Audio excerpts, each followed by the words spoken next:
জামাতাল মুসলিমিন ও দাওয়াতাহুম, তারা মুসলমানদের জামাতে শরিক হবে এবং তাদের দুয়াতে শরিক হবে। এই জন্য এটা হলো কারণ। তো দুয়া কি? তো দুয়া তখন আমাদের ভারত, বাংলাদেশ, পাকিস্তানের লোক বুঝেছে যে হাত তুলে যেটা শেষে দোয়া হয় সেটাই দোয়া, কেননা আমরা তো দোয়া বলতে সেটাই বুঝি। তো মুসলিম গ্রন্থে এসেছে যে দোয়া হলো ইউকাব্বিরনা মা'আন নাস, তারাও মানুষের সাথে কি পড়বে? তাকবীর পাঠ করবে। আল্লাহু আকবার, আল্লাহু আকবার, লা ইলাহা ইল্লাল্লাহ, আল্লাহু আকবার, আল্লাহু আকবার, ওয়ালিল্লাহিল হামদ। তাকবীর নিয়ে একটু কথা আছে, নতুন কথাও আছে পরে, যেটা আসছে পরের অংশে। তো এখন একজন মহিলা বলছে যে আল্লাহ রাসূল, আপনি কি মনে করেন ইহদানা লাইসা লাহা জিলবাব, আমাদের কারো যদি চাদর না থাকে, চাদর ছাড়া আরবিরা বের হয় না, তা আমাদের যদি কারো চাদর না থাকলে তাহলে কি করবে? আপনি যেভাবে বলছেন তো যেতেই তো হবে, তো অনেকের তো চাদর নেই। তখন আল্লাহ রাসূল বললেন লিতুল বিসা সাহেবা তোহা মিন জিলবাবিহা, কোন তার বান্ধবী তার চাদর তাকে দিবে, কারো চাদর নিবে। তা আগে তো আমাদের মানুষজন আত্মীয় স্বজনের বাড়ি বাড়াতে গেলে একজন আরেকজনের কাপড় চুপড় নিত। বুখারীর হাদিসে এসেছে আয়েশা রাদিয়াল্লাহু তাআলা আনহার একটা ছিল কামিজ জামা, এটা অন্যান্য মহিলারা বিবাহের বৈঠকে বসার জন্য নিয়ে যেত। তাহলে তখন একটা প্রথা ছিল একজন আরেকজনের কাপড় নিয়ে যাবে। তো রাসূল সাল্লাল্লাহু আলাইহি সাল্লামকে যখন মহিলা সমস্যা পেশ করলো, তখন আল্লাহ রাসূল সমস্যা গ্রহণ করলেন না, তাতে তিনি বললেন যে আরেকজনের কাপড় নিয়ে যাবে, আরেকজন যেন চাদর কাপড় তাকে দেয়। তো তাতাজিলুল হুইয়াজ আন মুসাল্লাহুন্না, সলাতের সময় তারা সলাতে অংশগ্রহণ করবে না, ঋতুবতীরে এসেছে যে। তাহলে হাদিস বুখারী মুসলিম। তো এই হাদিসে বোঝা যাচ্ছে যে যাদের সলাত নেই তাদেরকেও ঈদের মাঠে আসতে হবে, আর সমস্যা গ্রহণ হবে না। আমাদের মাঝহাবি ভাইদের তো ঈদের মাঠে মহিলাদের যাওয়া নিষেধ, মসজিদে যাওয়া নিষেধ, এখন ধীরে ধীরে ওটা কমে গেছে। আর যারা বলছে যে আমরা হাদিস মানি, আহলে হাদিস বলে দাবিদার, তাদেরও মহিলারা ঈদের মাঠে যাওয়া অন্তত চাঁপাইনবাবগঞ্জ জেলাতে ছিল না। আমরা দেখেছি আমাদের গ্রামের মহিলার ইমামতিতে জুমার সালাত আদায় করেছে, ঈদের সালাত আদায় করেছে। তো ঈদের সালাত আর জুমার সালাত মহিলাদের ইমামতিতে হবে না, 5 ওয়াক্ত সালাত মহিলাদের ইমামতিতে হবে, তারাবির সালাত মহিলাদের ইমামতিতে হবে, জুমার সালাত আর ঈদের সালাত মহিলাদের ইমামতিতে হবে না। এই জন্য যে এখানে খুতবা বক্তব্য আছে, মহিলারা খোলা মাঠে এইভাবে আমভাবে মহিলাদের সামনে বক্তব্য দিতে পাবে না। এক জেলা থেকে আর এক জেলায় মহিলাদের গিয়ে বৈঠক করা তো বহু দূরের কথা।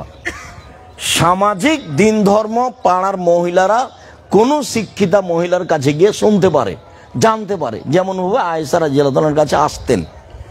এই জেলায় ওই জেলায় মহিলাদের যাওয়ার তো কোনো প্রশ্নই আসে না। এখানে আরেকটা কথা, বুখারী মুসলিমের আরেকটা হাদিসে এসেছে মহিলারা আপনারা উঠবেন না এবং গল্প করবেন না, এক খেয়ালে বসে থাকবেন, বাচ্চা কোলে নিয়ে বসে থাকেন। তাকবীরের কথায় যখন যাব তখন তাকবীরের কথা বলছি, এখন শুধু এটাই কথা। তো মহিলারা এসে রাসূলের কাছে অভিযোগ করলো রাসূলের যুগে যে পুরুষ মানুষ তো আপনার পাশে বসে আসে, দিন ধর্ম জানলো বুঝলো, আর আমরা তো আর আসতে পারি না, তা আমরা তো আপনার বৈঠকে বসতে পারি না, তা আমরা তাহলে দিন ধর্ম কিভাবে জানবো? এখন এটার উত্তর কি দেখি, হাদিস তো বুখারী মুসলিম। তখন আল্লাহ রাসূল বলছেন যে তোমরা একটা বাড়ি নির্ধারণ করো, নিরাপদ বাড়ি নির্ধারণ করো, সেখানে তোমরা একদিন বসবা, সপ্তাহে একদিন বসবা, আমি সেখানে যাব, গিয়ে দিন ধর্ম শিখিয়ে দেব। হাদিস বুখারী মুসলিম। তিনি কি বললেন যে আমি আয়েশাকে পাঠাবো? তিনি কি বললেন যে আমি সাফিয়াকে পাঠাবো? তারা দিন ধর্ম ভালো বুঝতেন এবং তারা খুব সচেতন মানুষ ছিলেন। আয়েশা, হাফসা এরা কোনো সাধারণ পরিবারের মেয়ে নয়। আয়েশা রাদিয়াল্লাহু তাআলা আবু বকর সিদ্দিকের মেয়ে, কোটির মধ্যে একজন। আর হাফসা রাদিয়াল্লাহু তাআলা ওমরের মেয়ে হিসাবে তো বাপ যেমন বেটি তেমন, তো তাদেরকে পাঠালেই তো হয়।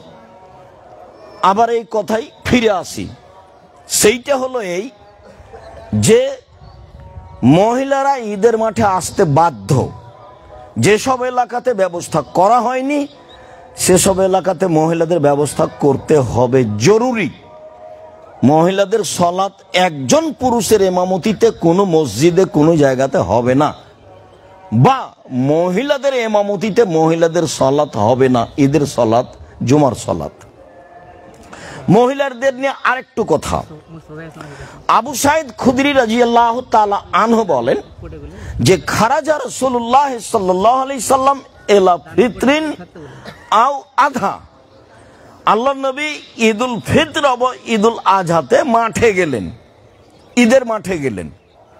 তো ওখানে এক হাদিসে এসেছে ফাওয়ালু শাইইন ইয়াবদাউ বিহি সালাহ, আল্লাহর নবী ঈদের মাঠে গিয়ে প্রথম যেটা কাজ করতেন সেটা হলো সালাত।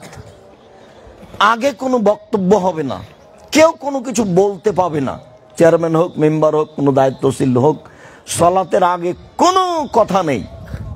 ওই সময়তে আব্দুল মালিক ইবনে মারওয়ান ইবনে আব্দুল মালিক উনি কথা বলতে চেয়েছিলেন, আবু সাঈদ খুদরি জোর করে মেম্বার থেকে নামানোর চেষ্টা করেছিলেন যে না, সালাতের আগে কোনো কথা নেই। তো যখন পুরুষের সাথে কথা শেষ হলো আল্লাহর নবীর, ফাআতান নিসা, তখন তিনি মহিলাদের কাছে আসলেন। মহিলাদের কাছে এসে বেলাল রাদিয়াল্লাহু তাআলা আনহু বলছেন যে ফাওয়াদাহুন্না ওয়া যাক্কারাহুন্না, তিনি তাদের উপদেশ দিলেন, তাদের আল্লাহকে ভয় করার ব্যাপারে কিছু বললেন। ওয়া আমারাহুন্না বিতাকওয়াল্লাহ, আর তাদেরকে আদেশ করলেন যে তোমরা আল্লাহকে ভয় করো। আল্লাহকে ভয় করো মানে বেপরদা চলো না, আল্লাহকে ভয় করো মানে স্বামীকে মেনে চলো, আল্লাহকে ভয় করো মানে 5 ওয়াক্ত সালাত আদায় করো, আল্লাহকে ভয় করো মানে অযথা এখানে এখানে ঘুরতে যাবে না। মহিলাদের যে স্বভাব, মহিলাদের জন্য যেটা প্রয়োজন সেটা করো, সেটা হলো আল্লাহকে ভয় করা। তারপরে তিনি দান করতে বললেন। যখন দান করতে বললেন মহিলাদের, তখন বললেন তাসাদ্দাকু তাসাদ্দাকু তাসাদ্দাকু, তোমরা দান করো, তোমরা দান করো, তোমরা দান করো। এক বর্ণনা। আরেক বর্ণনাতে এসেছে আল্লাহ রাসূল বলছেন তাসাদ্দাকনা ফাইন্নী উরিতুকুন্না আকসারা আহলিন নার, তোমরা দান করো, আমি তোমাদেরকে অধিকাংশই দেখছি জাহান্নামী। জাহান্নামের অধিকাংশ মানুষই নারী, জাহান্নামের অধিকাংশ মানুষই নারী। তো দান করো মানে হলো জাহান্নাম থেকে বাঁচার পথ হলো দান। তোমরা দান করেই জাহান্নাম থেকে বাঁচো। তো এখন মহিলারা তাদের হাতকে কানের দিকে নিয়ে যেতে লাগলো, ইহবিনা ইলা আযানিহিন্না ওয়া হুলুকিহিন্না, তখন তাদের হাত তারা কানের দিকে নিয়ে গেল এবং গলার দিকে নিয়ে গেল।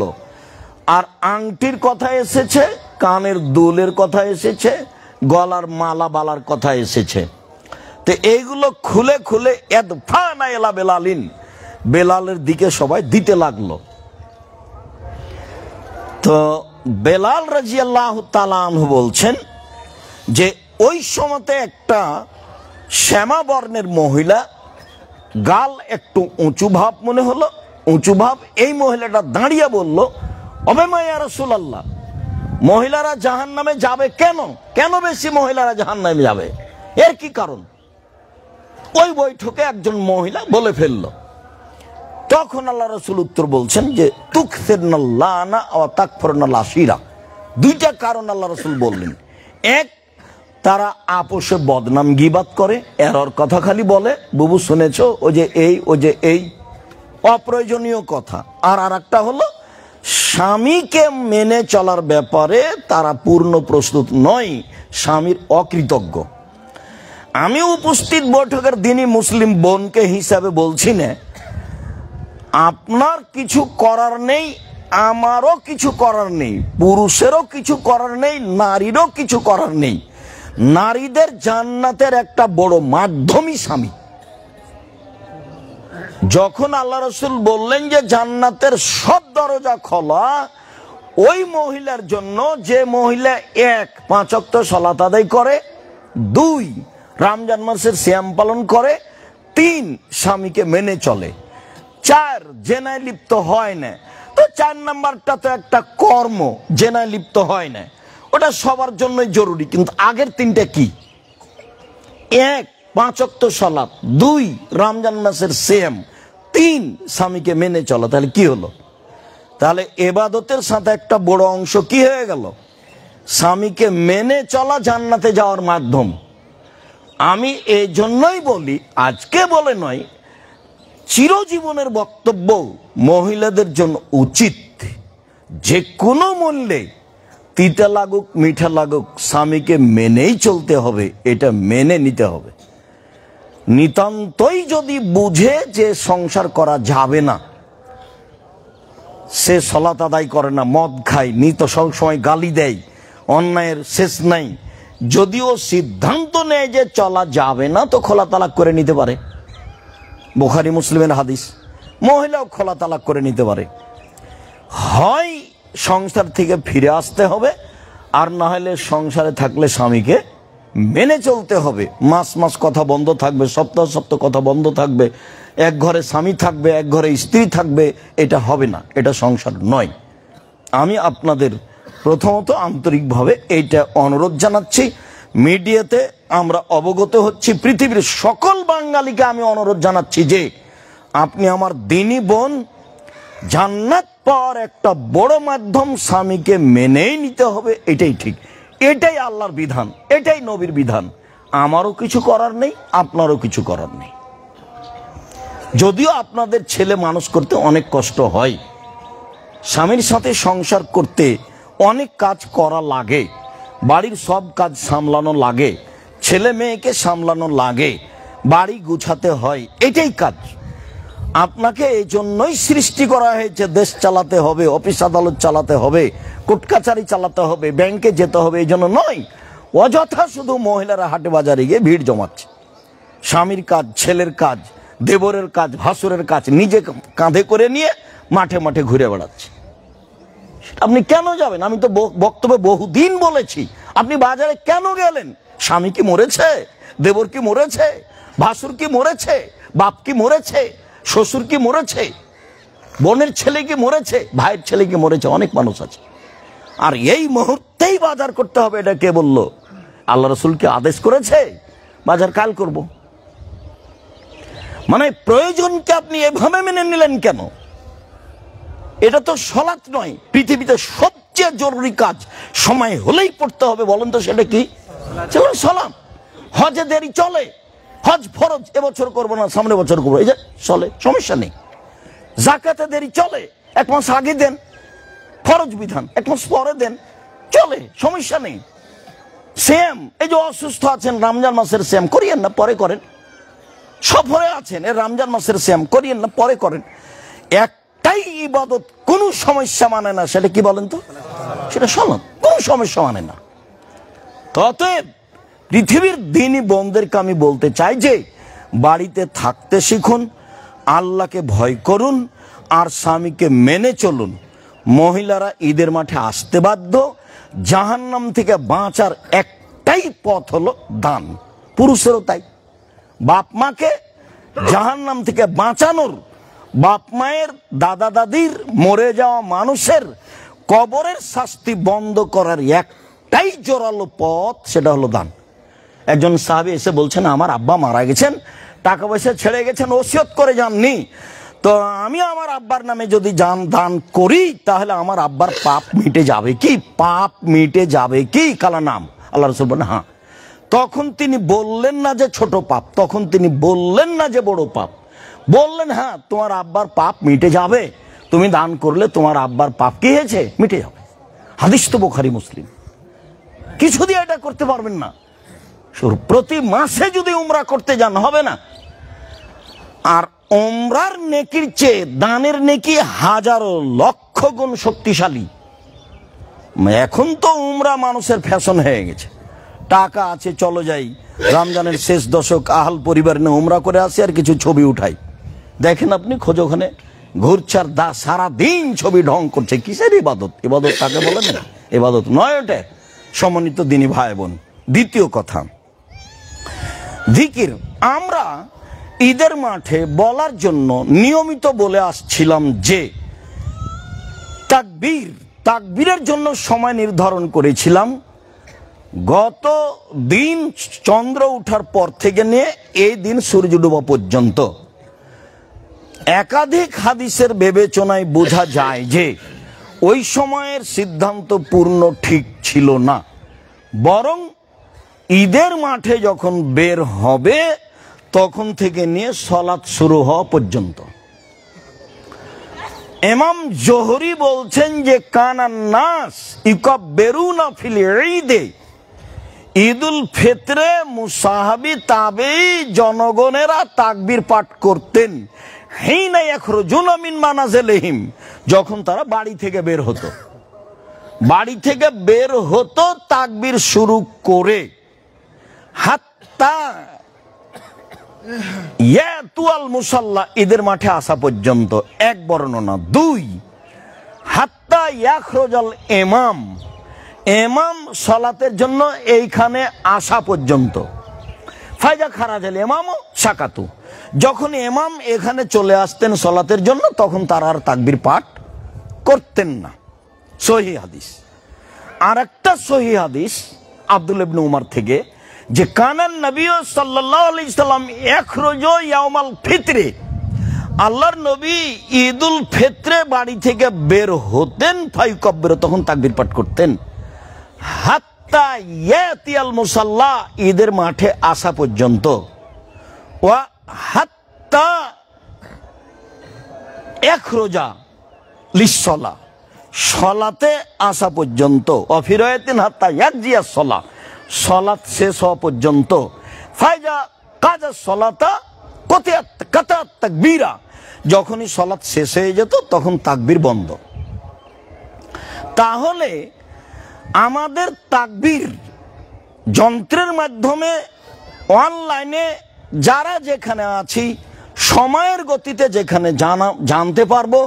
আমি সকল দিনী ভাই বোনকে বলছি, আমি আব্দুর রাজ্জাক বিন ইউসুফ বলছি, আমাদের জোরালো তদন্তের ভিত্তি এটাই যে ঈদুল ফিতরে বাড়ি থেকে বের হওয়ার সময় তাকবীর শুরু হবে আর সালাত শেষ হবে তখন তাকবীর শেষ হবে।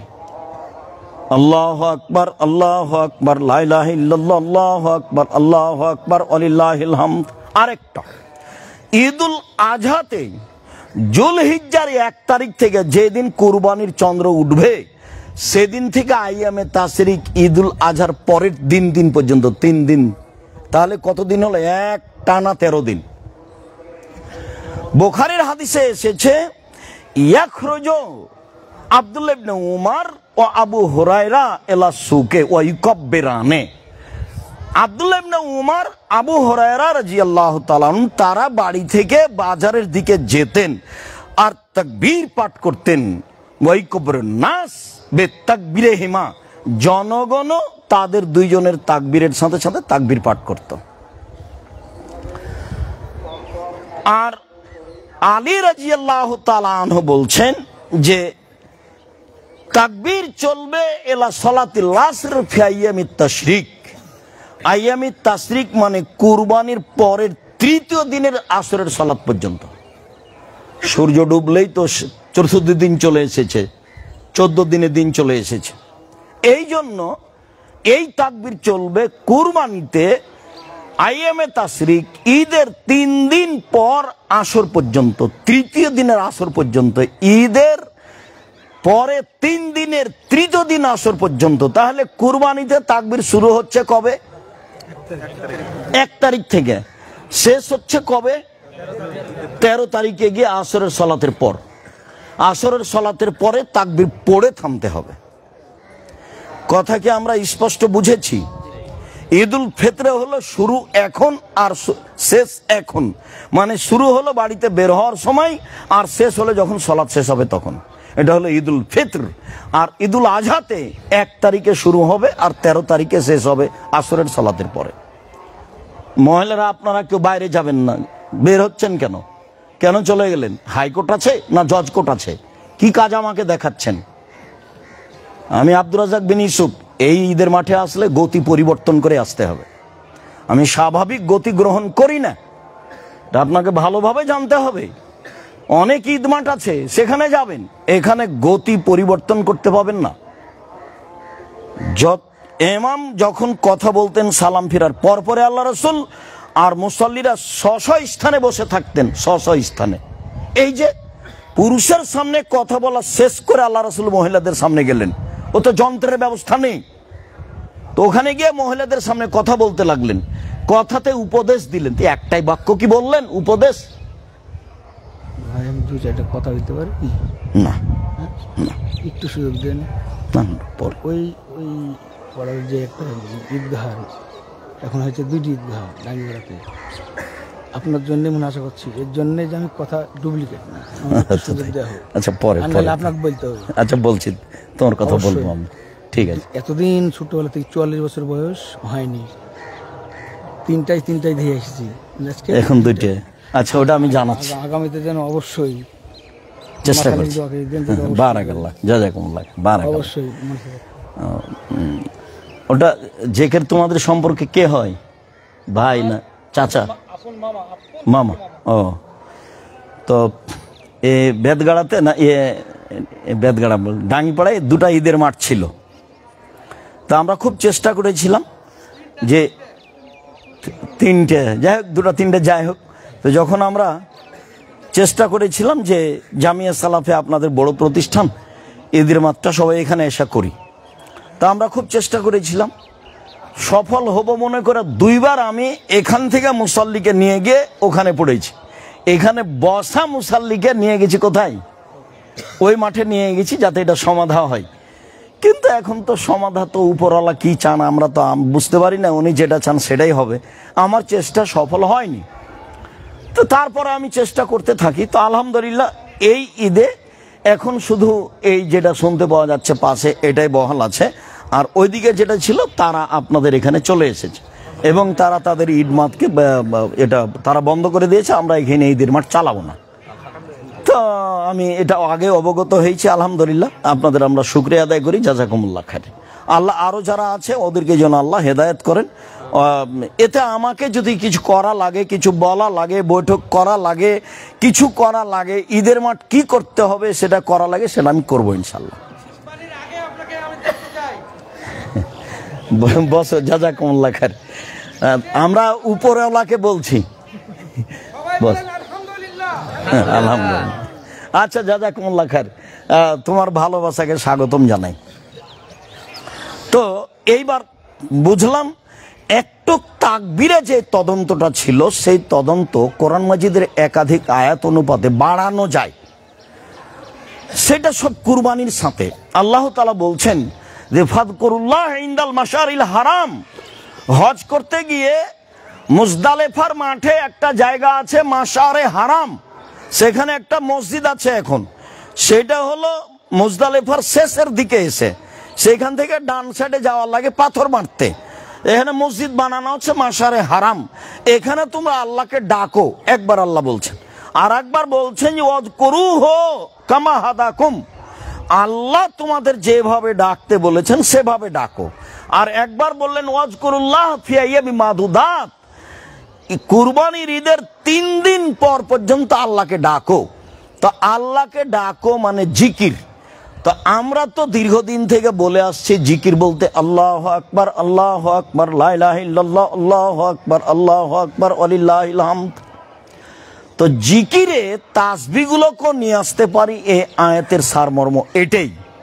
সেটা হলো এই সুবহানাল্লাহ, আলহামদুলিল্লাহ, ওয়া লা ইলাহা ইল্লাল্লাহ, আল্লাহু আকবার। সেটা হলো এই সুবহানাল্লাহি ওয়া বিহামদিহি সুবহানাল্লাহিল আযীম। সেটা হলো এই সুবহানাল্লাহি ওয়া বিহামদিহি সুবহানাল্লাহি ওয়া বিহামদিহি, যার সংখ্যা হলো 100 বার। তাহলে আমরা জিকিরে আল্লাহু আকবার আল্লাহু আকবার লা ইলাহা ইল্লাল্লাহ আল্লাহু আকবার আল্লাহু আকবার ওয়ালিল্লাহিল হামদ এর সাথে এইগুলো জিকির লাগাতে পারি।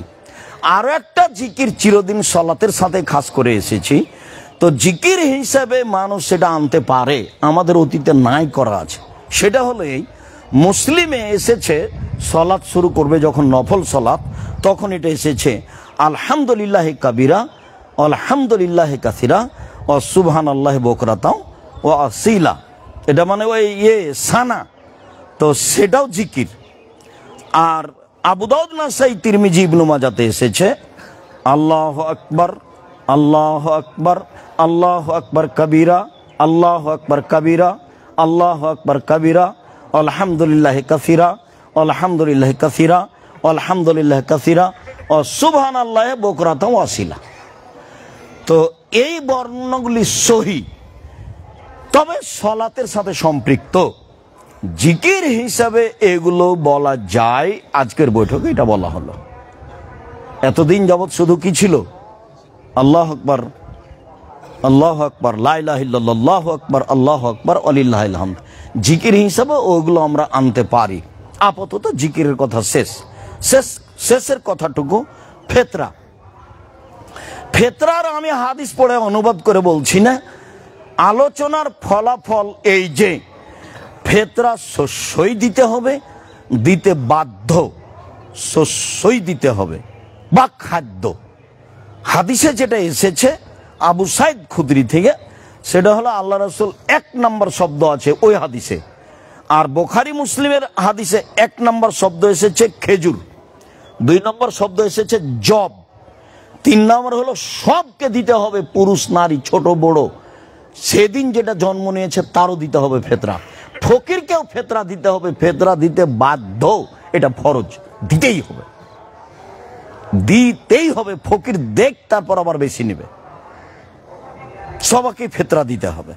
এইখানে পরিমাণের কোনো হিসাব নাই, পরিমাণকে আমি জাকাত দিচ্ছি যে পরিমাণ দেব, এইটা হলো আপনার সিয়ামটাকে ঠিক করার জন্য, পবিত্র করার জন্য। আল্লাহ রাসূল বলছেন তোহরাত লিসিয়াম, তুমি এই ফেতরাটা দিয়ে দাও, তাহলে তোমার সিয়ামে কোনো ত্রুটি থাকলে ওটা কি হয়ে যাবে? সুন্দর হয়ে যাবে, ঠিক হয়ে যাবে। এই জন্য তাহলে সবারই ব্যাপার, ধনী গরিব ফকির সবাইকেই ফেতরা দিতে হবে। জরুরি যে পরের হাদিসে আসলো 1 খাদ্য, 2 খেজুর, 3 জব, 4 পনির, 5 কিশমিশ। তাহলে খাদ্য তো আসলো। কেউ যদি বলে যে আমার পাশের গরিবগুলোকে সেমাই চিনি কিনে দিয়ে আসবো 2.5 কেজি, চলবে, সমস্যা নেই। যেহেতু খাদ্য, তা আমরা সাধারণত বাছাই করেছি চাউল, পছন্দ, এটা পছন্দ, অপছন্দের কিছু নেই। তা আপনি যদি মনে করেন যে সেমাই দিব, চিনি দিব, আটা দিব, দেন পরিমাপ 2.5 কেজি, এটাই ঠিক। 19-20 কেউ বলতে পারে, 2 কেজি 400 বলতে পারে, কেউ 2 কেজি 600 বলতে পারে। তা আমাদের যেটা আগে থেকে হিসাব আছে 3.25 সের 2.5 কেজি, এটা ঠিক আছে। এখান থেকে আমাদের ফেরার কোনো সুযোগ নাই। মাথা পিছু 2.5 কেজি, মাথা পিছু 2.5 কেজি চাউল শস্যই দিতে হবে, এটাই চূড়ান্ত। এই কথার শেষে আসি। এইবার আবু সাইদ খুদরি রাদিয়াল্লাহু তাআলা বলছেন যে আমরা একসা করে দিচ্ছি। একদা রাসূলের অবর্তমানে মুআবিয়া রাদিয়াল্লাহু তাআলা সিরিয়া থেকে আসলেন হজ করতে বা উমরা করতে। এসে মিম্বারে উঠে তিনি একটা বক্তব্য দিলেন। বক্তব্যে বলছেন যে আমি মনে করি, মুআবিয়া বলছেন রাদিয়াল্লাহু তাআলা, আমি মনে করি আন্না মুদ্দাইনে মিন সামারাই শাম, সিরিয়ার অর্ধ সা গম মদিনার 1 সা খেজুরের সমান মূল্যে। মান টাকার হিসাব করলে 1 সা খেজুর মদিনার দিয়ে অর্ধ সা গম পাওয়া যাবে। কোথাকার? সিরিয়ার। কথা স্পষ্ট কি? এইটা মুআবিয়া বক্তব্যে বললেন। ফাখাজান নাস বেজালে, জনগণ বলল আচ্ছা ঠিক আছে, তাহলে ভালো, আমরা এখন কি দেব? অর্ধ সা গম দেব। তো এখন আমরা যারা মাযহাব মানি তারা অর্ধ সা গম কিভাবে দিতে গেলাম? তো এখন দিতে গেলাম শায়ের পরিমাপ, মদিনাটা হলো 2.5 কেজি আর ইরাকেরটা হলো 3.25 কেজি, 3 কেজি, 3.25 কেজি। তো এখন ইরাকেরটা স্বাদ ধরে অর্ধেক নিলাম, অর্ধেক গমের দাম ধরে টাকা ধরলাম, দে অল্প টাকা হলো। কথা বুঝতে পারেননি? আবার একটু বুঝেন, কারোর প্রতি হিংসাও করতে হবে না, ঘৃণাও করতে হবে না। মানুষকে বলতে হবে রাসূলেরটা মানেন। যখন বলছে কে বলেছে 2000 কি বেদাত নাকি, 2000 কি বেদাত নাকি, তখন সেই রাসূলেরটা মানলে হয় না? রাসূলেরটা মানলে তো ভালো হয় নাকি? তো তুমি ওইদিকে যা গেলে কেন ঝামেলাই?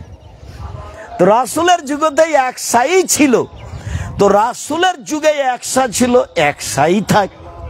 তো তোমার অসুবিধাটা কোথায়? রাসূলের সাথে ভালোবাসা তোমার হয় না কেন? চুমা দিয়ে ভালোবাসা হয়? কে বলেছে চুমা দিয়ে ভালোবাসা হয়? নিয়ম দিয়ে হয়। রাসূলের নিয়ম মেনে নেওয়া মানে রাসূলকে ভালোবাসা। কি বলেন আপনারা? আমি বললাম সালাম দিয়ে হাতে চুমা দিলাম, আমি রাসূলের ভালোবাসা দেখালাম, এটা হলো? মিলাদ করলাম, একবারে গাড়ির বহার নামলাম, একবারে ওটাকে কি বলে র্যালি দিয়ে মুহাম্মদ সাল্লাল্লাহু আলাইহি সাল্লামের জন্মদিবস পালন করলাম, সেটা কি হলো? দাড়ি চাঁচা আছে, হাতে সিগারেট আছে, তখন ও বলছে যে আমি নবীর জন্মদিবস পালন করছি, এটা কি হলো? এটা মজাক করা হলো না? তা আমার বক্তব্যের এক জায়গাতে আছে যে এসার সালাত আদায় করে দোকানে বসে আছে, মাথায় টুপি আছে, ল্যাংটা মেয়ে নাচছে। তো এখন তোমার আব্বাকে জিজ্ঞাসা করো তো, ছেলে আব্বা আপনি কি ভালো মানুষ? তো সবাই এখন চুপ। তোমার আব্বাকে তুমি বলো, যে তোমার আব্বাই বলুক যে আমি কি ভালো মানুষ। এটা হলো যে আপনি দাড়ি চাঁচা আছে, হাতে সিগারেট আছে, আর র্যালি বের করেছেন মুহাম্মদ সাল্লাল্লাহু আলাইহি সাল্লামের জন্মদিবসের? এগুলো নয়। মুহাম্মদ সাল্লাল্লাহু আলাইহি সাল্লামের যুগে যে সা ছিল এক সা, সেটাই মেনে নিতে হবে ভালোবাসার খাতিরে। আর মদিনার যে শায়ের পরিমাণ আজও সবারই বন্ধু বান্ধব, ছেলে মেয়ে, ভাতিজা ভাস্তি আছে, জিজ্ঞাসা করেন এই ছেলে মদিনার বাজার একটা সা কিনো তো, সামান্য পরিমাপ, যেটা আমাদের চাঁপাইনবাবগঞ্জে শেয়ার কাঠা, মহিলারা চাউল মাপতো, ওটার নাম কি ভাই? কাঠা। আর যেটাতে ধান মাপতো গলিতে, সেটার নাম কি? আড়ি। তো সেটা একটা মাপের জিনিস নয়? তো সা হলো একটা মাপের জিনিস। তো এখন আপনি বলেন যে দেখো তো মদিনাতে একটা সা বাজারে কিনে চাউল দাও তো কত কেজি ধরে? 2.5 কেজি ধরবে, 19-20।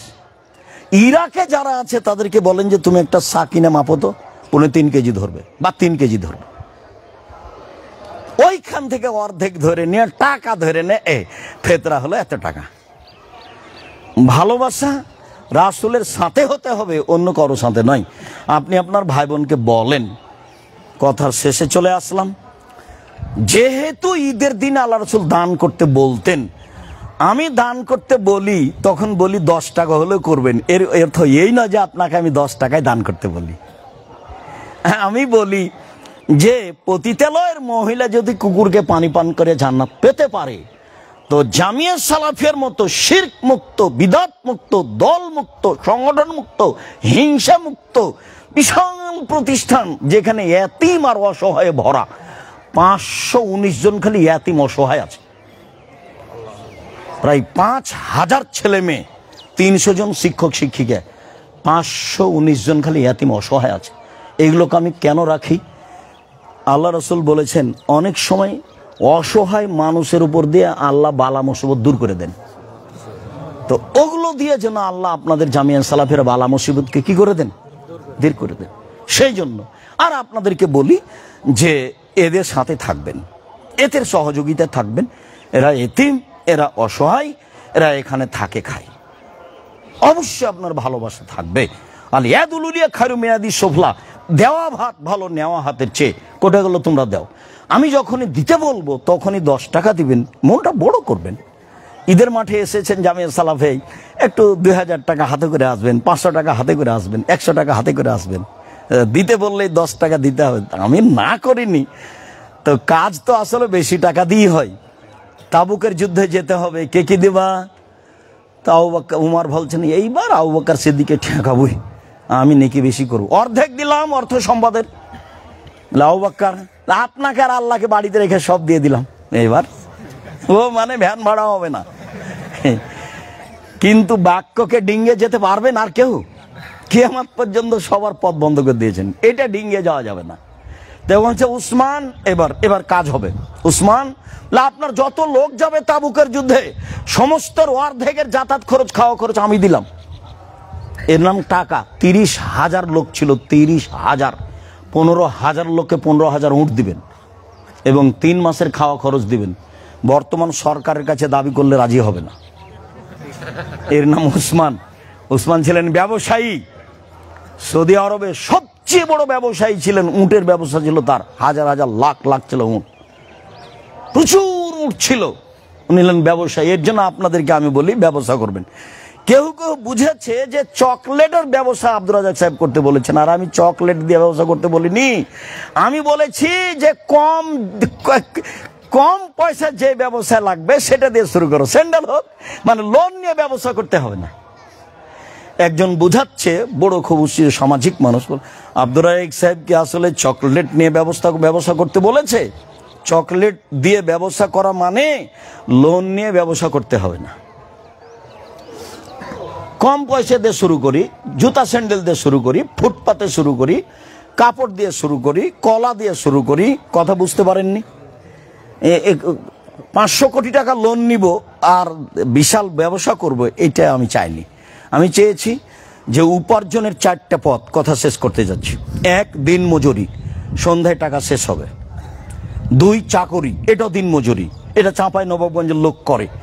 এদের টাকা শেষ হয় 25 তারিখে মোটামুটি, তখন 5 দিন ধার কর্জ করে চলে।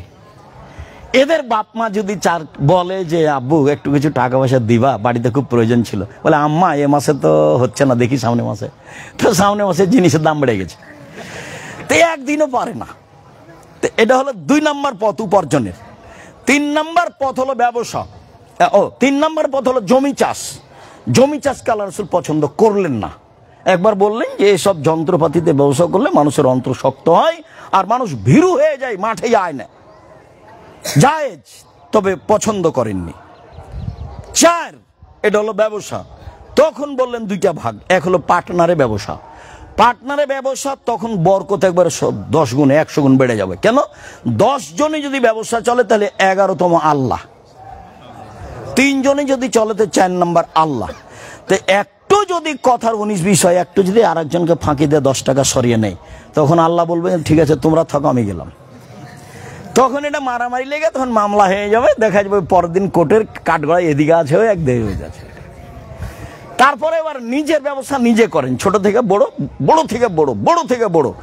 আরে যারা বসুন্ধরা কোটি কোটি শতক জমির মালিক, তাদের ব্যবসা দেখলে অবাক হতে হয়। কি আটা? বসুন্ধরা আটা। মরিচের গুঁড়া? বসুন্ধরা মরিচের গুঁড়া। কি টিস্যু? বসুন্ধরা টিস্যু। তার আমি কি বুঝলেন? ওদের সাথে খুব চৌকুশ মানুষ আছে যারা বলছে টাকা উপার্জনের সব পথ ঘেরবো, যত টাকার পথ আছে সব। চৌকুশ মানুষ আছে। আপনাকেও চৌকুশ মানুষ দিয়ে ছোট থেকে ছোট ব্যবসা শুরু করতে হবে। আল্লাহ রাসূল বলেন যে তাজারা সাদেকে কোন ইয়ামাল কেনা সোহদা সিদ্দিক, সত্যবাদী ব্যবসায়ীরা নবীদের সাথে, সিদ্দিক সোহদাদের সাথে থাকবে বিচারের মাঠে। নেন এবার সবই তো উপার্জনের পথ। দিন মজুরি উপার্জনের পথ, চাকরি উপার্জনের পথ, জমি চাষ উপার্জনের পথ, ব্যবসা উপার্জনের পথ। এগুলোর সাথে আল্লাহ রাসূল বললেন না। এখানে বলছেন যে সত্যবাদী ব্যবসায়ীরা নবীদের সাথে থাকবেন, সিদ্দিক সোহদাদ। আর একটা বাক্য শুনে অবাক হবেন আপনি। এখন বলছেন দেখো, আর তিজারত মাল কি যে বল হালাফ, ব্যবসাতে অনেক সময় মিথ্যা কথা চলে আসে, কসম চলে আসে। শুভ হবি সাদকা, দান করে এটা মিটিয়ে দাও, দান করে মিটিয়ে দাও। তাহলে পথ খুলে দিলেন। চীন জাপানের জিনিস কিনেছেন, ওটা বৈধ, ওইটা ঢাকা পর্যন্ত পৌঁছাতে যেখানে যেখানে টাকা লাগবে সেখানে দেন। আপনি তখন মাজলুম ও জালেম। কথা বুঝতে পারেননি?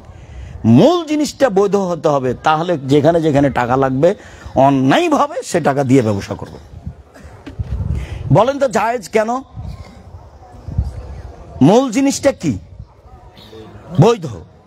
মূল জিনিসটা বৈধ, ওইটা ঢাকা পর্যন্ত পৌঁছাতে আমাকে অনেক কি করতে হচ্ছে, গ্লানি বহন করতে হচ্ছে, সেটা দেন। আপনি তখন মাজলুম, ও তখন জালেম। আর মূল জিনিস যদি বৈধ না হয় তাহলে চলবে না। সবাই দানে অংশগ্রহণ করবেন, জামিয়া সালাফের জন্য মন খুলে দোয়া করবেন। কই তোমরা কি এসেছো? কোটা টোটা দেখছি না কেন? ও আচ্ছা, তা আমার কাছে যে নেওনি, তো জি, জামিয়া সালাফির জন্য দোয়া করবেন। আমি আব্দুর রাজাক বিন ইউসুফ আপনাদের জন্য দোয়া করি। আপনারা এত মানুষ এখানে এসেছেন, আমি আসলে কম ধারণাতে এটা করেছি। পরবর্তীতে জায়গা তো অনেক, আলহামদুলিল্লাহ, প্রায় 40 বিঘা ভেতরে জায়গা, আলহামদুলিল্লাহ। আর রূপগঞ্জটা প্রায় 100 বিঘা, দিনাজপুরটা প্রায় 20 বিঘা। আল্লাহর শুকরিয়া আদায় করে আলহামদুলিল্লাহ। তো কুরবানি তো আসবেন, আমি আপনাদের সাথে আছি ইনশাল্লাহ। আপনাদের কাছে যেটা আমি দাবি রাখি সেটা হলো জামিয়া সালাফের জন্য একটু দোয়া করবেন। আল্লাহ তুমি জামিয়া সালাফেকে কবুল করো, তাহলে পথগুলো সহজ হবে। আর আমি আপনাদের জন্য দোয়া করি, আল্লাহ যেন আপনাদের আহাল পরিবারকে হেফাজত করে, আপনাদের ছেলে মেয়েকে উচ্চশিক্ষিত করে, আপনাদের অর্থ সম্পদকে যেন আল্লাহ নিরাপদে রাখেন, তাদের জন্য আল্লাহ বরকত দিন। আমার দিনী বোনদেরকে সেটাই বলছি, আপনারা একটু সংসারকে ভালো করে গুছিয়ে নেওয়ার চেষ্টা করবেন, স্বামীকে মেনেই চলবেন, ছেলেদের উপরে শক্ত হবেন, তারা যেন 5 ওয়াক্ত সালাত আদায় করে। সকলের কল্যাণ কামনা করে আপাতত আজকের মতো কথা এখানে শেষ করলাম।